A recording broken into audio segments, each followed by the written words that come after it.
Hello everyone, this is Vibha. A very good morning to all of you students. Today I am here with a new chapter of class 8th, chapter 4. The name of the chapter is Never Give Up. It is a very motivational story. I hope you will love it because I really like it. Sometimes in our life we have so many problems, so many adversities, and we feel that there is nothing to be overcome. But this story tells us about how to overcome about through your adversities, through your problems, with full courage. Got it? So let's start the story. I hope you will enjoy it. Let's begin. You are never given a wish without also having been given the power to make it come true. Richard bash. Richard ने बोला है कि कोई भी ऐसी wish नहीं है जो आपको दी गई है और आपके अंदर उसे पूरा करने की पावर नहीं है। कहने का मतलब है जो कुछ भी आप विश करते हो उसको पूरा करने की ताकत आपके खुद के अंदर होती है। You have to just find out that power, that potential. Do you agree with this statement? वो कहते हैं क्या आप इनसे, रिचर्ड से एग्री करते हैं? हैव यू एवर मेट और read about a physically challenged person who has motivated and inspired you to realize your dream and never accept defeat? Discuss in pair and share it with the class. The writer wants to ask to you that do you agree with this statement? क्या आप इस statement से agree करते हैं कि आपके अंदर जो कोई भी आपकी विशेज़ होती हैं उनको पूरा करने की का पोटेंशियल आप में खुद में होता है? ठीक है। कहते हैं क्या आपने कभी किसी फिज़िकली चैलेंज पर्सन के बारे में सुना है या कभी उसके बारे में कुछ पढ़ा है जिसने आपको मोटिवेट किया हो या इंस्पायर किया हो कि कैसे आप अपने सपनों को पूरा कर सकते हैं बिना हारे, बिना थके? ठीक है। और कभी भी आप अपनी जो हार है उसको एक्सेप्ट ना करें, आपको इसको शेयर करना है अपने क्लास में। नेवर गिव अप का मीनिंग ही होता है कि कभी भी उम्मीद मत छोड़ो।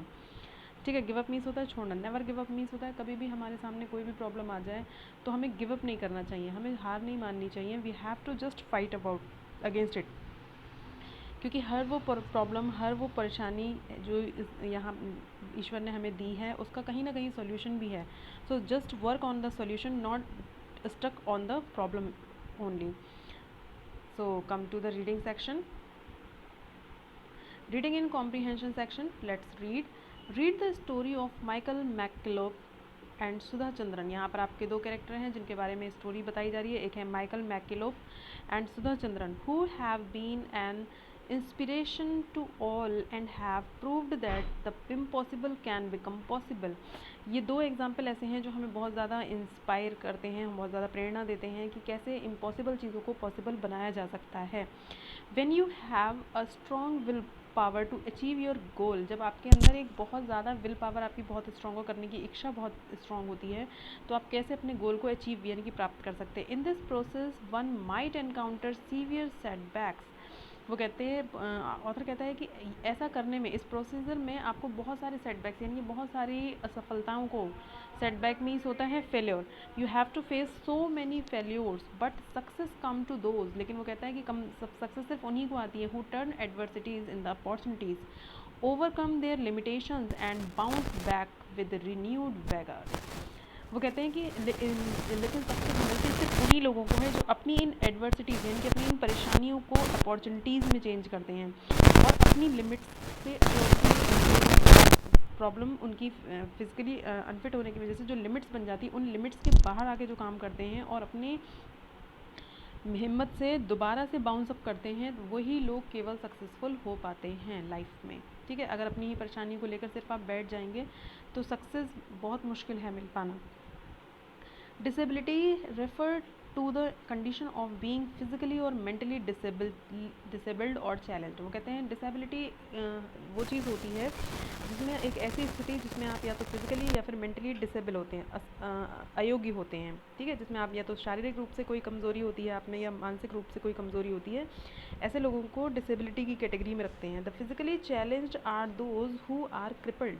वो कह रहे हैं फिजिकली जो चैलेंज होते हैं, चैलेंज मतलब जो फिजिकली जो लोग परेशान होते हैं वो, उनको हम क्या क्या बोलते हैं? क्रिपल्ड होते हैं। या तो वो लोग अपंग होते हैं, मतलब उनके पास, उनके बॉडी में कोई पार्ट प्रॉपर नहीं होता है, ब्लाइंड हो सकते हैं, and the mute as well, या फिर गूंगे हो सकते हैं। Those having some form of physical deformities, वो कह रहे हैं इस तरीके के जो भी लोग हैं जिनमें फिजिकली कोई ना कोई डिफॉर्मिटीज़ मतलब है उनकी फॉर्मेशन में कमी है, मतलब कहने का मतलब है कि प्रॉपर उनके हाथ नहीं है, पैर नहीं है, आइज़ नहीं है, ईयर्स नहीं है, समथिंग लाइक दैट, कि फिजिकली उनकी जो फॉर्मेशन नहीं है वो इनकरेक्ट है, और वही में उन्हें problem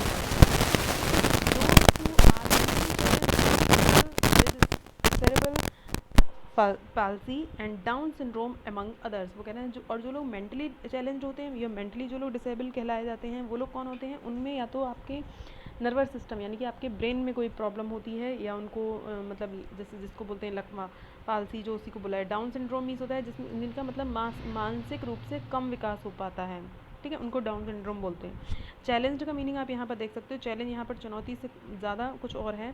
use to indicate that someone और समथिंग इज़ लेकिंग और deficient in the specific respect. यहाँ पर कहते हैं चैलेंज का मतलब ये है कि स्पेसिफिकली किसी इंसान में किसी चीज़ की डेफिशिएंसी होना, या फिर लैकिंग मीन्स कमी होना, चाहे वो फिजिकल हो या फिर मेंटल हो, तो उसको वहाँ यहाँ पर फिजिकली और मेंटली चैलेंज भी बोला जाता है, ठीक है।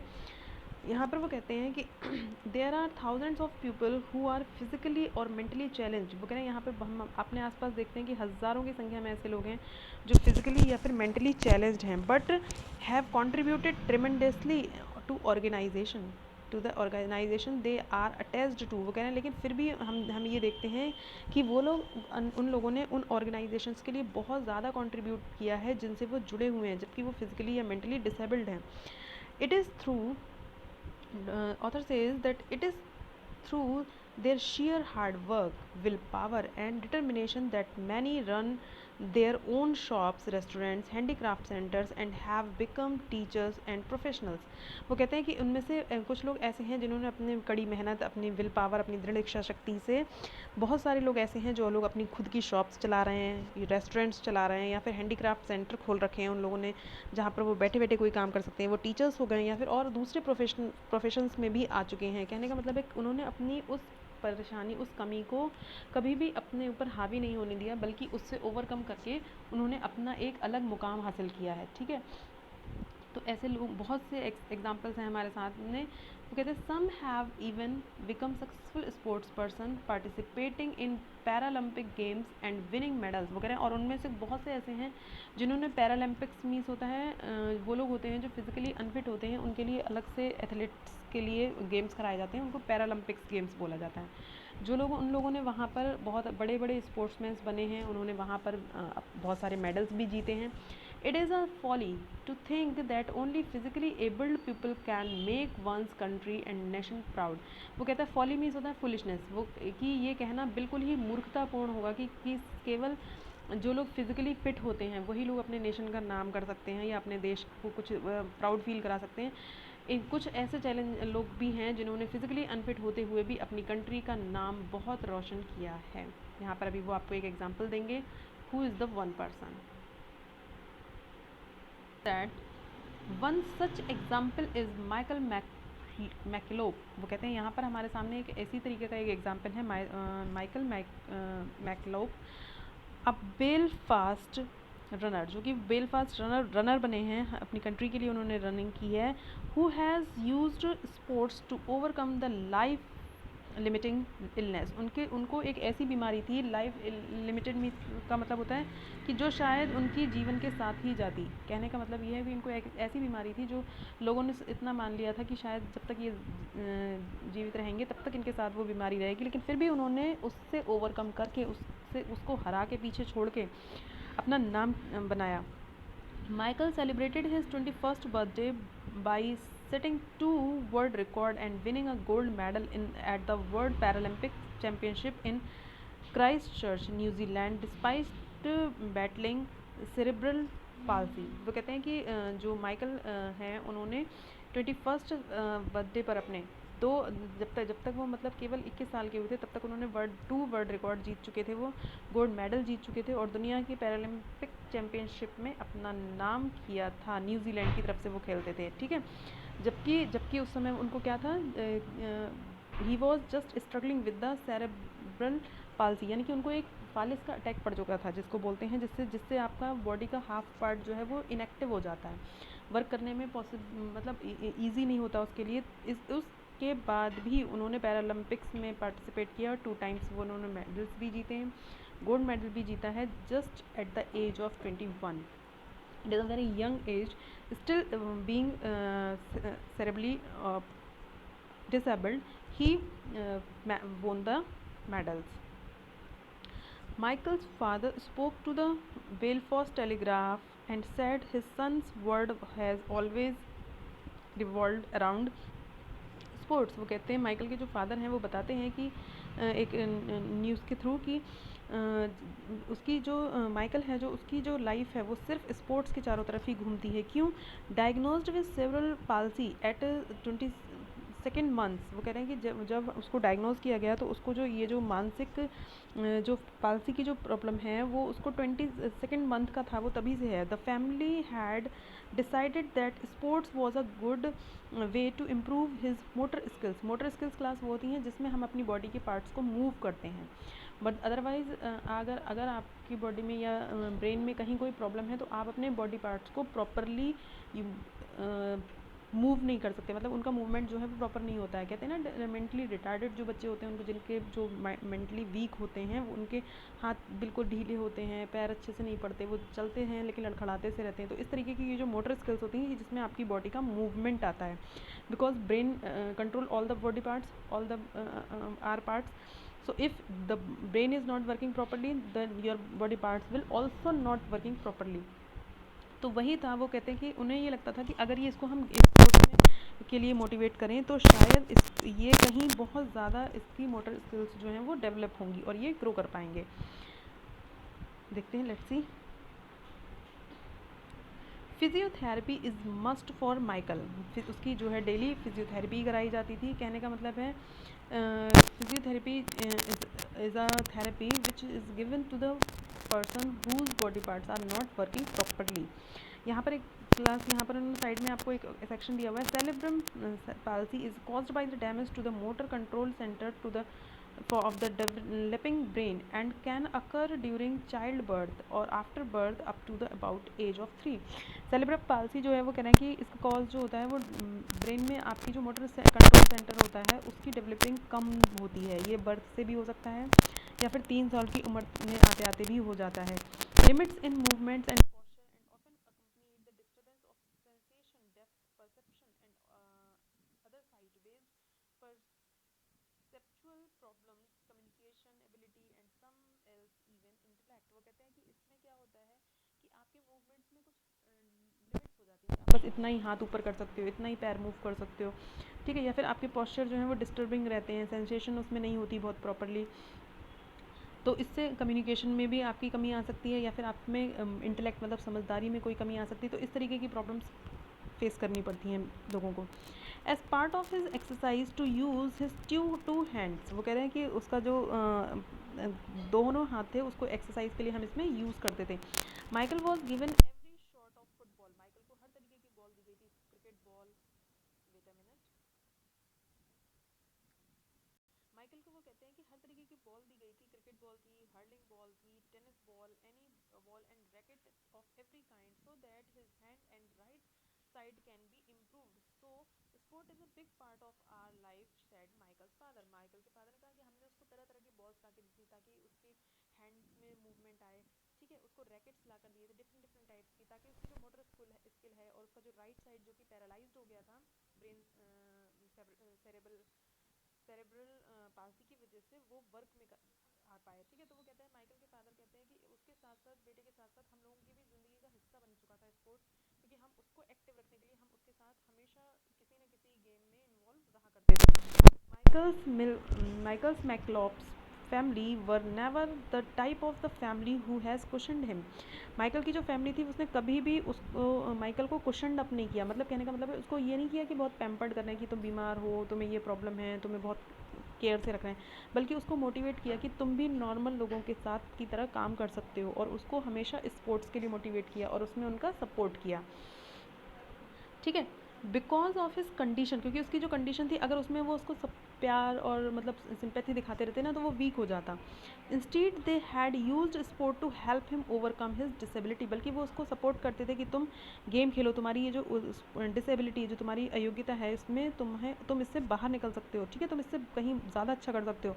Michaels father is his trainer, Michael के जो फादर थे वो ही उसके रियल ट्रेनर थे, वो ट्रेनर की तरह उसका वर्क इसके साथ रहते थे, ठीक है, ट्रेनिंग देना। His sister Clara, Sara and Kyra are all involve in sports, उसकी तीनों सिस्टर्स जो थी वो भी उसके साथ साथ स्पोर्ट्स में इन्वॉल्व थी। And Michael in his spare time works at the University of Ulster as recreation assistant. और ये जो माइकल है वो जो अल्स्टर की यूनिवर्सिटी थी उसमें भी एज एन असिस्टेंट वर्क किया करते थे, ये वहाँ पर रिक्रिएशन किया करते थे, कुछ नया कुछ नया, ठीक है, जबकि प्रॉब्लम थी इनके साथ, लेकिन फिर भी इन्होंने अपने आप को डेवलप किया। It is a proud moment, ये बहुत ही प्राउड मोमेंट था for them when he now compete against both able bodies and Paralympics athletes at national and European level। ये बहुत ही प्राउड मूवमेंट होता था उसके लिए और उसकी फैमिली के लिए, जब वो अपने देश के लिए बल्कि जो लोग बॉडीली एबल्ड हैं उनके साथ कॉम्पीट करना उसने स्टार्ट कर दिया था। ये नहीं कि सिर्फ पैरालंपिक्स में ही जा रहा है, कि सिर्फ जहाँ पे हैंडीकैप्स या फिर उसकी तरह के लोग जाते थे जो कि किसी ना किसी डिसेबिलिटी से मतलब चैलेंज हैं, लेकिन बल्कि उसने उन लोगों के साथ भी कंपटीशन देना शुरू कर दिया जो कि नॉर्मल हैं, जो बहुत अच्छी तरह फिजिकली फिट हैं, उनके साथ भी उसने कंपटीशन देना स्टार्ट किया, वो भी नेशनल एंड यूरोपियन लेवल पर। It is the proud moment for him. At the end of the day, Michael has proved himself to be completer। और अंत में उसका सारी मेहनत, सारी जो उसने प्रॉब्लम फेस की थी, उसका जो रिजल्ट हुआ वो क्या हुआ कि उसने अपने आप को एज अ कॉम्पिटिटर अपने आप को खड़ा कर दिया। Whether it is a game of golf with his dad or a simple game of football with his mates, he is a competitor and it is the same with running। वो कहते चाहे अपने डैड के साथ उसको golf खेलना हो, अपने फ्रेंड्स के साथ फुटबॉल खेलना हो, वो कॉम्पिटिटर की तरह सामने खड़ा होता रहा, चाहे वो रनिंग ही क्यों ना हो।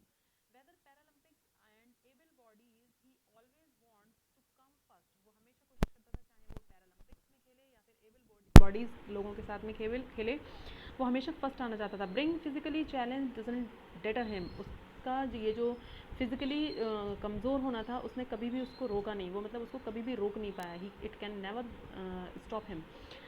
It is a great attitude to have, ये बहुत ग्रेट एटीट्यूड था उसके अंदर, मतलब अपने प्रति, कि मैं कुछ भी कर सकता हूँ, मैं डिसेबल्ड हूँ तो क्या हुआ, मैं I can do every thing what ever what the able person can do, ठीक है, ये उसका एटीट्यूड था जो कि बहुत उसको मोटिवेट करता था और उसने उसको करके दिखाया जो चीज़ उसके लिए प्रॉब्लम थी। His determination, fortitude, and the willpower have paved a road to success as he smashed his previous record set at the Beijing Paralympics in 2008। वो कह रहा है कि यही जो दृढ़ शक्ति थी, दृढ़ इच्छा शक्ति थी, जो विल पावर थी, जो उसका फॉर्टिट्यूड था, जो करेज था उसके अंदर, जो कि किसी भी प्रॉब्लम और किसी भी परेशानी से लड़ने के लिए, ये इसी ने उसके लिए एक सक्सेस की तरफ एक रास्ता बनाया। और उसने अपने ही प्रीवियस जो बीजिंग पैरालंपिक्स 2008 में उसका खुद का रिकॉर्ड था वो भी उसने स्मैश कर दिया, तोड़ दिया, उससे भी वो आगे निकल गया। By the half a second running at 800 meters, उसने हाफ सेकेंड में 800 मीटर की दूरी and in 1 minute 8.9 second to take the gold, और उसने अपनी जो रनिंग थी उसको कम समय में पूरा करके गोल्ड भी लिया अपनी कंट्री के लिए। Earlier in the week he run the 1500 meter in record time of the 4 minutes 14.7 second and claim the gold. Again उसने अगले ही हफ्ते 1500 मीटर की दौड़ में भी एक रिकॉर्ड बनाया जिसको उसने 4 मिनट 14.7 सेकेंड में पूरा करके गोल्ड किया। McKillop successfully defend his world title at the world championship in Doha in 2015 to add yet more medals to his collection. वो कह रहे हैं कि उसने अपने ही 2015 में डोहा चैंपियनशिप में भी अपना वर्ल्ड रिकॉर्ड बचा के रखा, सुरक्षित रखा, और उसने किसी को अपने आगे नहीं निकलने दिया। और ऐसे ही ना जाने कितने मेडल्स थे जो उसके कलेक्शन में ऐड होते चले गए। तो स्टूडेंट्स, कहने का मतलब ये है कि अगर आपकी विल पावर स्ट्रांग है तो आपके लिए कोई भी डिसेबिलिटी आपको पीछे नहीं छोड़ सकती। You can do everything whatever you want to do your strong willpower. So I will stop the video here. I will discuss the rest part of the chapter in my second part. So till then you have to wait. We will continue in the second part. So I hope till here